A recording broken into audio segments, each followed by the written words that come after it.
আইনজীবীরা কখনোই এটি চাইবে না যে আপনি এটি জানুন। আপনার বেদখল হয়ে থাকা জমি উদ্ধার হবে মাত্র একটি কাগজেই ৩ মাসের মধ্যেই। আদালতে মামলা ছাড়াই, কোনো অতিরিক্ত অর্থ খরচ ছাড়াই। সুপ্রিয় ভিউয়ার্স, তাহলে এই ম্যাজিক্যাল ট্রিক্সটি কি? আজকের এই ভিডিওটিতে এই সংক্রান্ত বিষয় নিয়ে বিস্তারিত আলোচনা করব। ভিডিওটির বিষয়বস্তু বুঝতে গেলে ভিডিওটি প্রথম থেকে শেষ পর্যন্ত দেখতে হবে। দেখার পর যদি ভালো লাগে, আরো কোনো ভিডিও দেখার আগ্রহ জন্মায়, তাহলে আমাদের চ্যানেলটি সাবস্ক্রাইব করে রাখতে পারেন। আর পরবর্তীতে নতুন কোনো ভিডিওর নোটিফিকেশন পেতে সাবস্ক্রাইব বাটনের পাশের বেল আইকনটি চেপে দিয়ে রাখবেন। আসসালামু আলাইকুম সুপ্রিয় ভিউয়ার্স, আমরা যারা জমির মালিক কিন্তু জমি থেকে বেদখল হয়ে রয়েছি কিংবা জমি ভোগ দখল কোনোভাবে উদ্ধার করতে পারছি না, তারা বিভিন্ন সময় বিভিন্ন পদক্ষেপ গ্রহণ করেন। অর্থাৎ আমরা অনেক সময় দেখি যে জমি বেদখল হয়ে রয়েছে, সেই জমি উদ্ধার করা প্রয়োজন। এখন আমরা করি কি, একজন আইনজীবীর পরামর্শ নেই, কিংবা আমরা আমাদের এলাকায় যে মোড়ল শ্রেণীর লোকজন বা আমাদের যে দলিল লেখক রয়েছে, সেই দলিল লেখকদের বা আমাদের উপজেলাতে যারা এই মোহরিব শ্রেণীর লোকজন রয়েছে তাদের পরামর্শ নেই। এতে করে আমরা বিভিন্ন ধরনের দ্বিধাদ্বন্দ্বে ভুগি এবং ম্যাক্সিমাম ক্ষেত্রে এই সকল পদক্ষেপ ভুল প্রমাণিত হয় এবং এক্ষেত্রে জমি ফেরত পাওয়ার কথা তো দূরেই থাকলেও ভোগান্তি হয়, বছরের পর বছর ঘুরতে হয় এবং পরবর্তীতে জমি ভোগ দখল কিংবা উদ্ধার ছাড়াই আমাদের হতাশ হয়ে পদক্ষেপ বন্ধ করে দিতে হয়। সুপ্রিয় ভিউয়ার্স, এই পদক্ষেপগুলো আর করা লাগবে না। আপনারা যদি এই ভিডিওটি দেখেন, তাহলে আপনারা সঠিক সিদ্ধান্ত গ্রহণ করতে পারবেন এবং একজন অভিজ্ঞ আইনজীবীর মতো আপনারা সকল কাজ সম্পন্ন করতে পারবেন। যদি আপনার জমি বেদখল হয়ে থাকে, সেক্ষেত্রে বিভিন্ন ক্যাটাগরি রয়েছে জমির।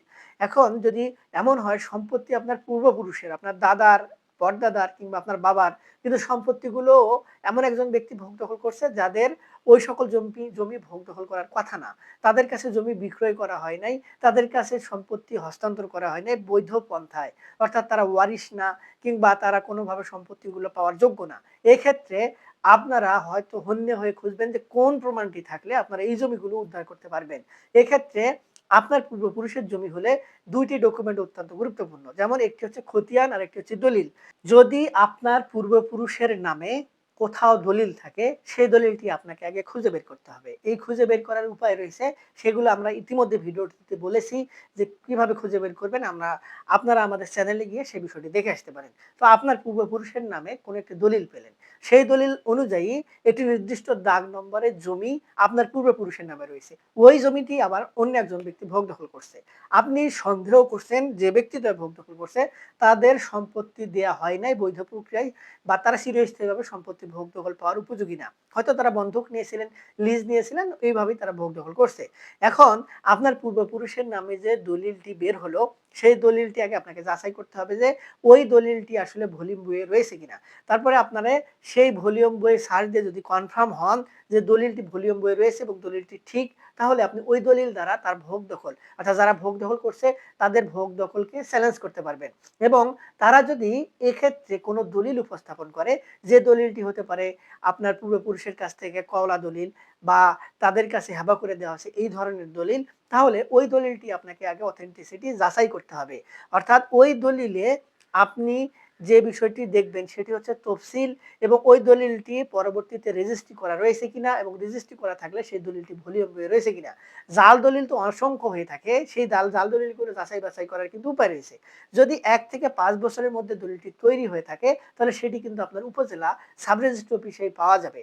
যদি সেখানে পান, তাহলে আপনি সেখানে সূচি বই ধরে, দলিলের সিরিয়াল নম্বর ধরে ভলিউম বইয়ে সার্চ দিয়ে দেখুন যে দলিলটি যেটি তৈরি হয়েছে সেটি আসলে ভলিউম বইয়ে রয়েছে কিনা। যদি ভলিউম বইয়ে না থাকে, তাহলে বুঝতে হবে তাদের সরবরাহকৃত দলিলটি জাল, এবং যদি ভলিউম বইয়ে থাকে, তাহলে আপনাকে এটি যাচাই করতে হবে যে আপনার পূর্বপুরুষের যার কাছ থেকে জমিটি নেওয়া হয়েছে সেই ব্যক্তিদ্বয় সম্পত্তিটি হস্তান্তর করে দিয়েছে কিনা। এক্ষেত্রে দলিলের সিগনেচার থাকবে অবশ্যই, এবং অথবা টিপসই থাকবে। আপনাকে দলিলের টিপসই কিংবা এই সিগনেচারটি মিলাই দেখতে হবে যে আসলেই সঠিক প্রক্রিয়ায় সেটি করা হয়েছে কিনা, সেটিকে ডুপ্লিকেট কিংবা জাল করা হয়েছে কিনা। যদি এমন কোনো ঘটনা হয় যে জাল প্রমাণিত হয়েছে, তাহলে পরবর্তীতে আপনি তাদের বিরুদ্ধে প্রতারণারও মামলা করতে পারবেন।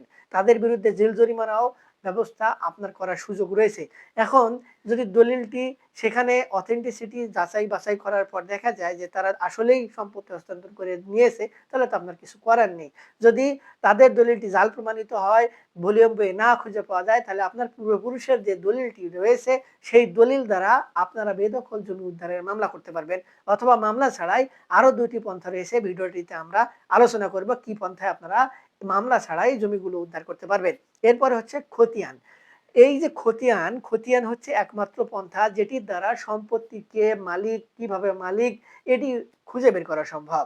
ধরুন আপনার পূর্বপুরুষের বা আপনার পিতা কিংবা আপনার দাদার নামে বা আপনার মায়ের বা আপনার নানির বা আপনার দাদির নামে একটি খতিয়ান পেয়েছেন। সেই খতিয়ান দ্বারা এটি প্রমাণিত হয় যে তারা সম্পত্তির মালিক। এক্ষেত্রে আপনি ওই খতিয়ানটি যাচাই করবেন যে কোন খতিয়ান, অর্থাৎ আমাদের দেশে কিন্তু বিভিন্ন খতিয়ান আছে। SA, CS, BS, BRS, city জরিপ বা মহানগর জরিপ এগুলো।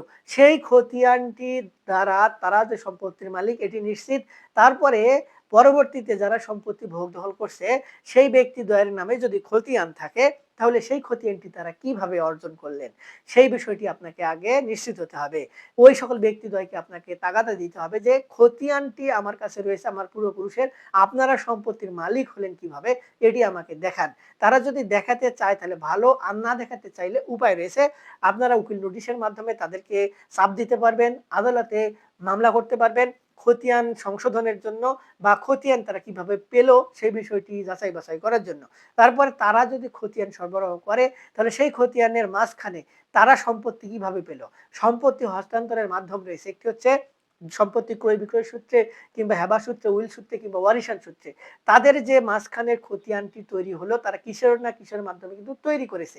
এখন এই যে তৈরি করে মাঝখানের যে চেইন বা ব্রিজটা, সেটি হচ্ছে দলিল হতে হবে অবশ্যই।